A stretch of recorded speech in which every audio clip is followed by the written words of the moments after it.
এই মুহূর্তের সবচাইতে বড় খবর, মমতা বন্দ্যোপাধ্যায়ের তৃণমূল কংগ্রেস সম্পূর্ণভাবে কংগ্রেসে মিশে যেতে পারে।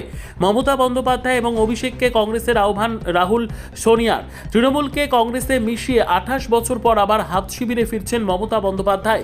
বাংলার রাজনীতিতে বড় জল্পনা, কংগ্রেস ভেঙে তৃণমূল কংগ্রেস গড়েছিলেন মমতা বন্দ্যোপাধ্যায়। এবার কি আবার কংগ্রেসেই ফিরতে চলেছেন তিনি? তৃণমূল কংগ্রেসের ভাঙনের আবহে রাজনৈতিক মহলে জোর চর্চা শুরু হয়েছে। সূত্রের খবর, কংগ্রেসের সর্বভারতীয় সহ সভাপতি হওয়ার প্রস্তাব দেওয়া হয়েছে মমতা বন্দ্যোপাধ্যায়কে। এই প্রস্তাব দিয়েছেন সোনিয়া গান্ধী। শুধু তাই নয়, সূত্রের খবর অনুযায়ী অভিষেক বন্দ্যোপাধ্যায়কে কংগ্রেসের সাধারণ সম্পাদক করার প্রস্তাব দিয়েছেন রাহুল গান্ধী। তাহলে কি 28 বছর পর আবার কংগ্রেসের ঘরে ফিরবেন মমতা বন্দ্যোপাধ্যায়? সত্যিই কি উঠে যাবে তার হাতে গড়া তৃণমূল কংগ্রেস? সোনিয়া গান্ধীর সঙ্গে একান্ত সাক্ষাতের পর এই রাজনৈতিক সমীকরণ নতুন করে জল্পনা বাড়িয়েছে। এখন প্রশ্ন একটাই, বাংলার রাজনীতিতে কি আসতে চলেছে সবচেয়ে বড় পালাবদল?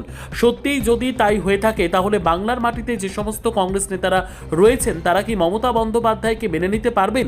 কমেন্ট করুন, মতামত দিন।